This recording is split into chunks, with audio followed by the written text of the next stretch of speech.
Thank you, and good afternoon, and welcome to today's hybrid New York City Council hearing on landmarks, public sightings, and dispositions.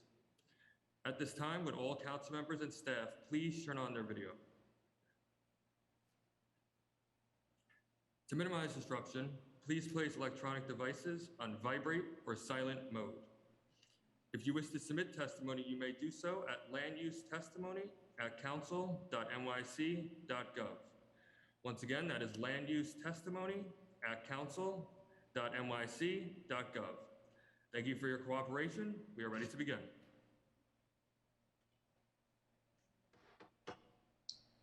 Good afternoon. I'm Councilmember Farah Lewis, Chair of the Subcommittee on Landmarks, Public Sightings, and Dispositions. I am joined today by my colleagues, Council Members De La Rosa, Sanchez, Holden, Marte, Feliz, Ung, Vernikov, and Nurse. Today we will be holding two public hearings: the landmark designation of 200 Madison Avenue, the site selection and acquisition of real property for the construction of new offices for NYPD Bronx Special Victims Services. Before we begin, I would like to recognize the Subcommittee Council to review today's hearing procedures. Thank you, Chair Lewis. I am Jeffrey Campagna, Counsel to this subcommittee. Members of the public who wish to testify were asked to register for today's hearing. If you've registered to testify and are not yet signed into Zoom, please sign in now and remain signed in until after you have testified. If you wish to testify and have not registered, please go to www.council.nyc.gov/landuse to sign up now. If you are not planning to testify on today's items, please watch the hearing on the New York City Council website. All people testifying before the subcommittee will be on mute until they are recognized to testify. Please confirm that your mic is unmuted before you begin speaking. Public testimony will be limited to 2 minutes per witness. If you have written testimony you would like the subcommittee to consider in addition to or in lieu of appearing before the subcommittee, or if you require an accessible version of a presentation given at today's meeting, please email landusetestimony@council.nyc.gov. Please indicate the LU number or project name in the subject line of the email. During the hearing, council members who would like to ask questions should use the Zoom raise hand function. The raise hand button should appear at the bottom of the participant panel. I will announce council members who have questions in the order that they raise their hands. Witnesses are reminded to remain in the meeting until they are excused by the chair. Lastly, there may be extended pauses. If we encounter technical problems, we ask that you please be patient as we work through these issues. Chair Lewis will now continue with today's agenda. Thank you. I now open the public hearing on LU2, the Landmark Preservation Commission's designation of the lobby of 200 Madison Avenue as an interior landmark. The landmark site is located in the Manhattan Council District represented by Majority Leader Powers. He's not with us today, but I know he's in full support. Testifying on behalf of the Landmarks Preservation Commission, we have Kate Lemos, Mikhail, Sonia Gior. Council, please administer the affirmation. Please raise your hands. One moment.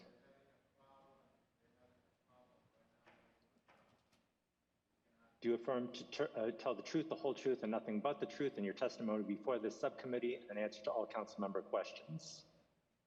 I do. Thank you. You may begin your presentation. Thank you, Chair Lewis and subcommittee members. I'm Kate Lemus McHale, Director of Research of the Landmarks Preservation Commission, joined by Sonia Gior, our Director of Community and Intergovernmental Affairs. And I believe we have a presentation. If that could be pulled up, you can jump right in. Thank you for this opportunity to present the 200 Madison Avenue first floor lobby interior landmark, designated November 9th, 2021. Could we go to the next slide, please? Thank you. Designed by Warren and Wetmore in 1925 to 26, 200 Madison Avenue contains one of the most ornate office building lobbies in Manhattan. The first floor interior features a through-block arcade with intricately detailed vaulted ceilings, gilded reliefs, terrazzo floors, polished marble walls and floors, and ornamental metalwork and mosaics. Representatives of the owner and the New York Landmarks Conservancy testified in support of designation at a public hearing on September 28, 2021. And the commission received letters in support from Senator Brad Hoylman and the Murray Hill Neighborhood Association. The lobby became the city's 121st interior landmark on November 9th, 2021, joining a very select group of significant interiors, which, as defined by the Landmarks Law, are at least 30 years old, customarily open and accessible to the public, and have, quote, a special character or special historical or aesthetic interest or value as part of the development, heritage, or cultural characteristics of the city, state, or nation. Next slide, please. Located in Murray Hill in Midtown Manhattan, 200 Madison Avenue extends a full block between East 35th and East 36th Streets. The first floor lobby interior landmark is shown on the right, indicated with a red outline.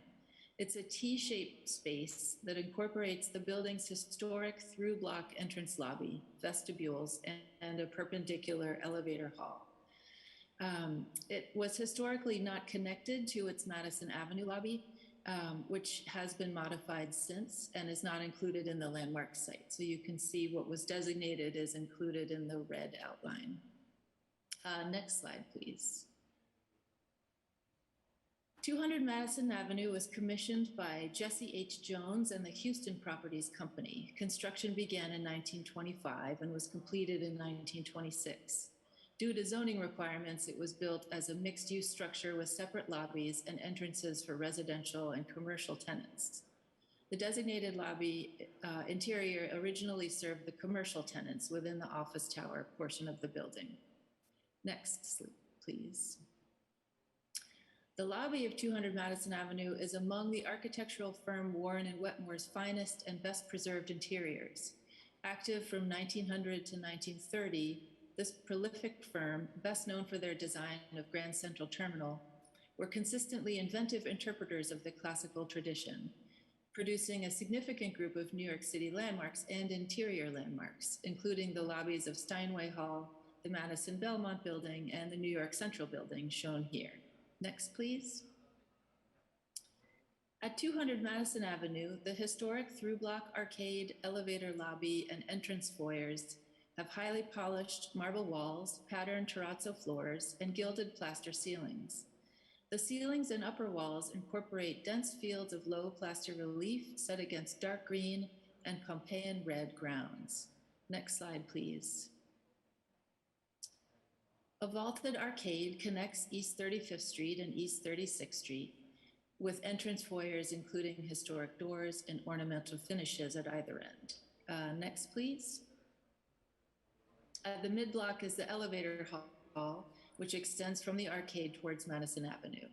Like the arcade, the elevator hall features a terrazzo floor, marble walls, and an elaborate vaulted ceiling. Next, please. Throughout the lobby, plaster ceilings feature various kinds of naturalistic imagery, including rosettes and vines. And at the south end of the arcade is a large saucer dome decorated with fanciful images of griffins and dragons. You can see a detail here. Next slide, please. In the arcade, each arched bay incorporates a band of floral mosaics, an animal medallion, and a pair of projecting lion's heads. Near the elevator hall are twin brass tenant directories. Next slide, please. There are also gleaming brass elevator and service doors and ornate mailboxes. The concentration of well-preserved detail dazzles with the intensity of the approaching Art Deco style, which the lobby anticipates without adopting modern forms and materials. Next slide, please. So to conclude, the first floor lobby of 200 Madison Avenue is among Warren & Wetmore's least known but most impressive interiors. The building's ownership and its managers, George Comfort & Sons, have been excellent stewards of this historic public space. And aside from respectful updates to the reception area, lighting, and other minor modifications, the magnificent lobby is incredibly intact and looks much as it did when the building first opened. The lobby was designated a landmark as New York City's workforce was beginning to return to office buildings, and represents the importance of architecturally significant places in attracting people back to the city. LPC recommends the council vote to uphold this interior designation. Thank you.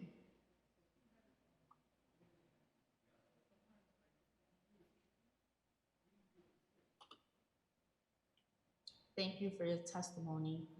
There will be no more council member questions for this panel. It is currently excused. I didn't see any hands up, so that's why I'm saying that. Is there any questions from the members? Perfect. All right. So this panel is excused. Are there any members of the, thank you, Kate. Are there any members of the public who wish to testify? There are no members of the public signed up to testify on this item. Okay. Seeing no other members of the public who wish to testify on LU2, the interior landmark designation of the lobby of 200 Madison Avenue, this public hearing is now closed. Our next public hearing will be on LU1, the NYPD Bronx Special Victim Services application submitted by the New York City Police Department and the Department of Citywide Administrative Services pursuant to Section 197C of the New York City Charter. The application requests approval for the site selection and acquisition of real property located at 188 West 230th Street in the Bronx for the use as a new NYPD Bronx Special Victims Services Squad facility. The property is located in Council District represented by Council Member Sanchez. Councilmember Sanchez, would you like to provide remarks? Yes, thank you, Chair. So good afternoon. So we're here listening to the NYPD who seeks a long-term 20-year lease with a private owner for a 20,165 gross square foot space located in our district. It's 91,000 square feet just about on the ground, and it's part of a 2-story office building, which is home to a couple of other New York City uses, including the Department of the Inspector General. So the lease would be for the office building as well as the adjoining surface parking lot, which would include 20 accessory parking spaces. And so when we hear from the NYPD, I want to first thank you for conversing with me and my team about this important project.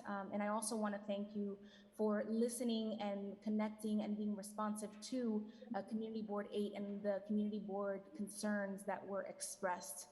So as you give us your presentation, I just want to share that I do believe that these facilities are essential, that we do need to make sure that special victim services are provided in up-to-date, humane, and dignified spaces. And so I'm going to continue to be interested and concerned about the design of the space, making sure that you are designing for optimal experience of those victims that do have to attend the site. And I know that other considerations have been taken into account, such as separate entrances for victims and those that have been accused. And so with that, I just want to thank you all and look forward to my colleagues' questions and also look forward to working with PD to ensure that these services are humane, that they're well-resourced, that they're provided well, and that we're designing a good space and that community concerns continue to be taken into account. Thank you so much, Madam Chair. Thank you so much, Councilmember Sanchez. Scott Heffler and Chris Grove from DCAS will be presenting. From NYPD, we have Anthony Andriano, Deanne Felix, Michael Clark, and Julianne Ferrugia. Forgive me if I misspelled your last name. We are also joined by Jeff Rubin and Alec Melitek from Philip Habib and Associates, who are available for questions. Council, please administer that affirmation. Please raise your right hands and respond when I call your individual names. Do you affirm to tell the truth, the whole truth, and nothing but the truth in your testimony before this subcommittee and in response to all council member questions? Scott Heffler. Scott Heffler on? Sorry, I was on mute. I do. Chris Grove. I do. Lieutenant Anthony Adriano. I do. Sergeant Dina Felix. I do. Michael Clark. I do. Julianne Perugia, I do. Jeff Rubin, I do. and Alec Militek. I do. Thank you. You may begin your presentation. Can we have our presentation on the screen, please?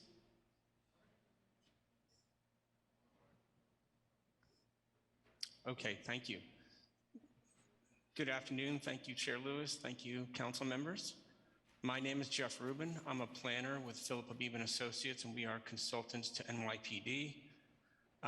This application for a site selection for the relocation of the Bronx Special Victims Squad. The applicants are the NYPD and DCAS. And we have, as you have seen, we have members of the representatives of the applicant with us. Next slide, please. To locate the site for the proposed relocation of the Special Victims Squad in the Bronx, it is in the northwestern portion of the borough, in the Kingsbridge neighborhood in Bronx Community District 8, in Councilmember Sanchez's district. Next slide, please. The existing Bronx Special Victims Squad is in an old precinct building at 1086 Simpson Street in the Longwood section of the Bronx. And that facility, for a variety of reasons, is very inadequate for NYPD's needs. The facility has to share the building, including space with other units. There's not dedicated parking for the unit. And so the NYPD is looking to get a much better facility by relocating to the proposed site. Next slide, please. I want to sort of generally locate the site we're talking about. It is a privately owned building at 188 West 230th Street. NYPD is proposing to move to a portion of the building. It's about a 90,000 square foot building, and NYPD would occupy approximately 20,000 square feet. It is located a half block east of Broadway, a half block west of the Major Deegan Expressway. It's close to the 231st Street station on the #1 subway line. It is also served by bus routes. And there's also a Metro North station at Spuyten Duyvil within walking distance. Next slide, please. One of the things that's very distinctive about this site is that the building that NYPD is proposing to locate in has frontage on two streets, West 230th Street and Exterior Street. The building has 3 levels, a cellar level, a first level, and a second level. The NYPD facility, as we'll show you, would be on a portion of the first level for the most part. There would also be a dedicated accessory parking lot. As Councilmember Sanchez noted, there are other government offices in this building, including offices of the School Construction Authority, the Inspector General. There's also a public parking garage. In the cellar of the building, though, NYPD would not be occupying the public parking garage, but would instead be occupying exclusively an accessory parking lot. Next slide, please. This diagram here shows a schematic of the building, but we'll focus more on, in a few moments, on a diagram of the floor plan. But just to give an overall sense of the building, 3 levels, parking in the cellar, and then offices on the first and second floor. Next slide, please. And as a reminder, the actions being sought here for City Council approval for ULURP is a site selection with acquisition. And as we note here, the application included a fair share analysis, and it also included an environmental review in the form of an EAS. Next slide, please.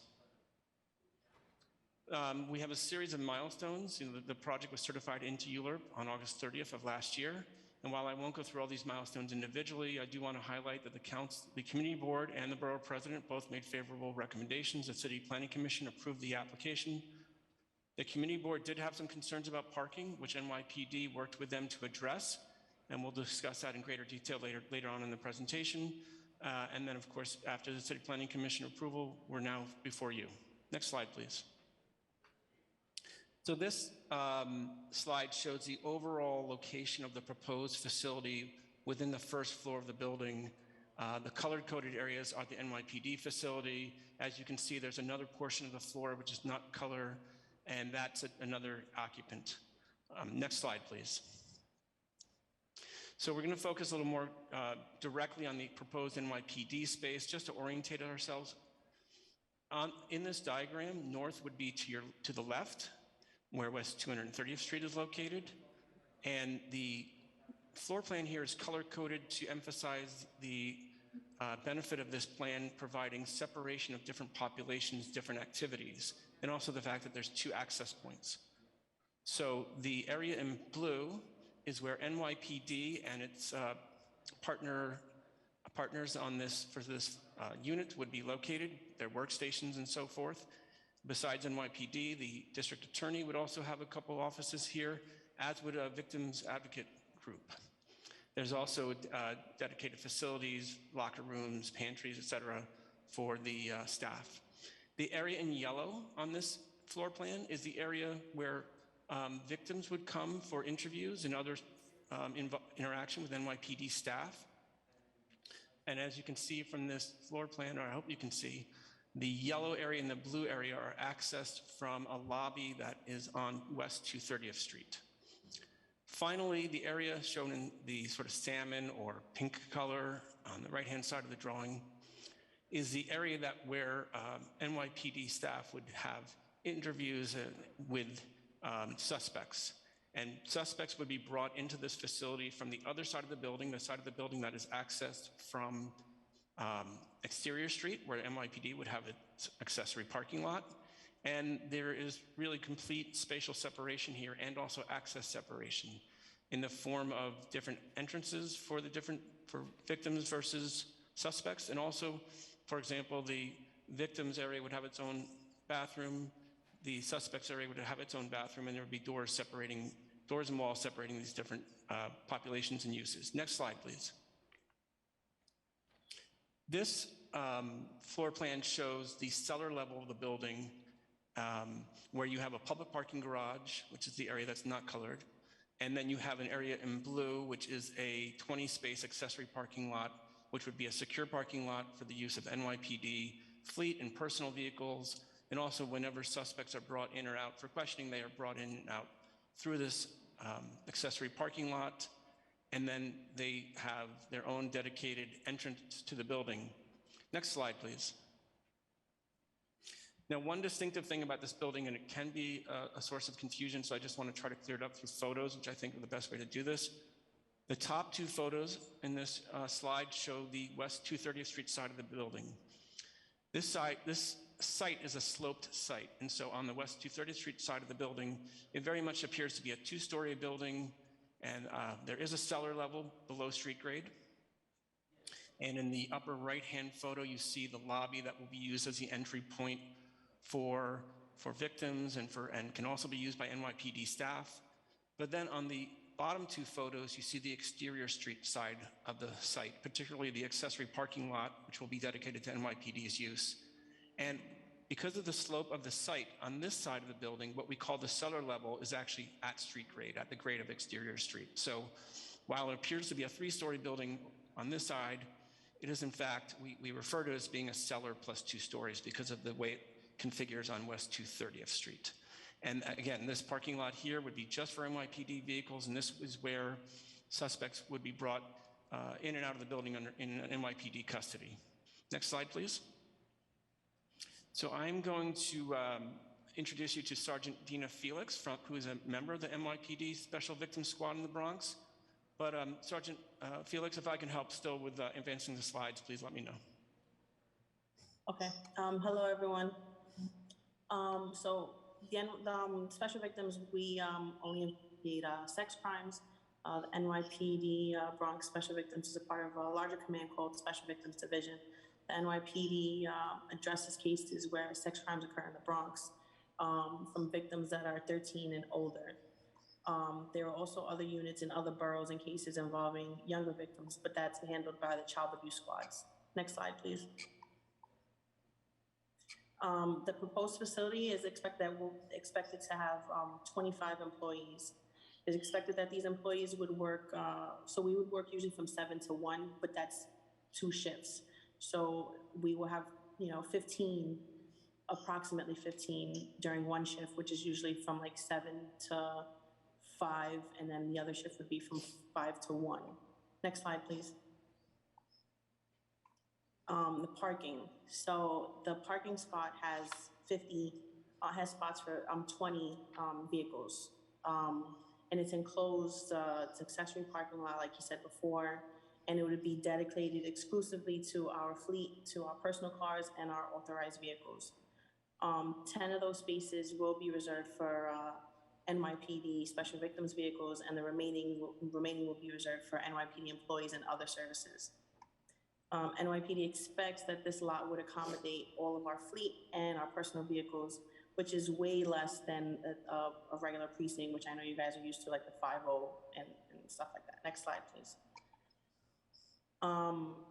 Our CO, commanding officer, he has vowed, as well as us, to be a good neighbor, and the document that he provided below just shows that we will not park on 230th Street. And if any of us do, there will be disciplinary actions, and we do have our integrity control officer who will periodically be checking the location to inspect and make sure that our vehicles are not parked on West 230th Street. Next slide. So as you said before, there's one access point on West 230th Street, which would be the public entrance for the victims, the visitors, and employees, and then the other access point would be from the parking lot on Exterior Street. And that's where most of the employees and suspects that we are investigating would go through, and that would not be open to the public. Next slide. Thank you. Any questions?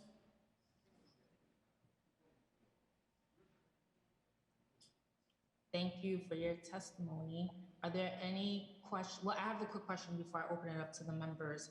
I wanted to ask any of the panelists, how can you ensure that officers won't abuse parking privileges? I appreciate what you're sharing in your testimony, but we know sometimes we have bad actors. We want to be honest. So I wanted to know, how can you ensure that they won't abuse parking privileges, and what are the disciplinary actions that your agency would take? So the good thing is that a lot of our guys live upstate. So the good thing is that there's the train station right there. The Sputin Duville, I think you pronounce it, train station. So a lot of guys will be taking the train. There are also, like I said, there's usually like 15 max of us during one tour. We also, like I said, our ICR and integrity controls officer, he will be periodically checking. So will we as well. I'm one of the supervisors here. There's 4 of us. So we will be checking also to make sure that no one parks in these spots. And command disciplines will be given out if anyone does park on that spot, and the cars will be immediately moved. But like I said, my guys are never usually a problem. And a lot of guys are willing to take the train in because it's a better commute for them rather than driving in their personal cars. All right. Did that answer? Yes. Are Okay. there any council member questions at this time?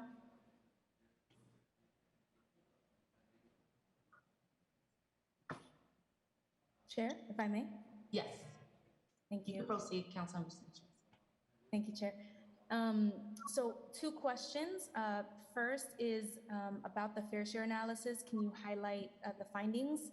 And the second question is about the actual the actual space. So how is access to the special victims space going to be differentiated from the other uses on site? Are there going to be separate entrances? Well, I think I can address the fair share question.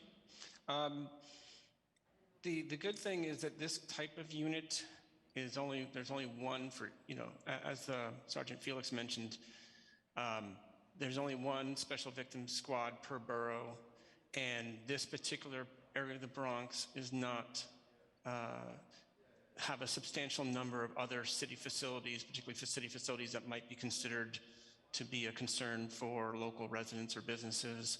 So there's not like an overconcentration of city facilities within the immediate vicinity of this facility or in the community board. Thank you. And then in terms of the question about, can you repeat the second part of your question about the access point? I mean, TCAS may answer it, but I just want to refresh our memories. Sure, it's about whether the entrance is going to be differentiated. Is there going to be a different entrance for the special victims unit from the other uses that are also in the building? Well, certainly for the transport of for the transport of suspects, as we've mentioned. And then I think that this lobby is the lobby going to be used, and DCAS can correct me, primarily, if not exclusively, by NYPD people. There is another lobby in the building on the exterior street side of the site, which is used by many of the office tenants. But DCAS, if you want to add or correct anything I've just said, please do. It will be a dedicated lobby. Great, thank you. Thank you, Councilmember. You have any other questions? That's it? All right. All set. Thank you so much, Chair. Thank you. If there are any other council members who have questions, you should use the raise hand button. Are there any I see no other council member questions. Are there any members of the public who wish to testify? There are no members of the public signed up to testify on this item. Great. Seeing no other members of the public wish to testify on LU2, the proposed sites selection for NYPD Bronx Special Victims Services, this portion of the public hearing item is now closed. That concludes today's business. I remind you that if you have written testimony on today's items, you may submit those testimonies at landuse@council.nyc.gov. Please indicate the LU number or the project name in the subject heading. I would like to thank applicants and members of the public, my colleagues, subcommittee council, land use staff, and Sergeant at Arms for participating in today's hearing. This meeting is hereby adjourned.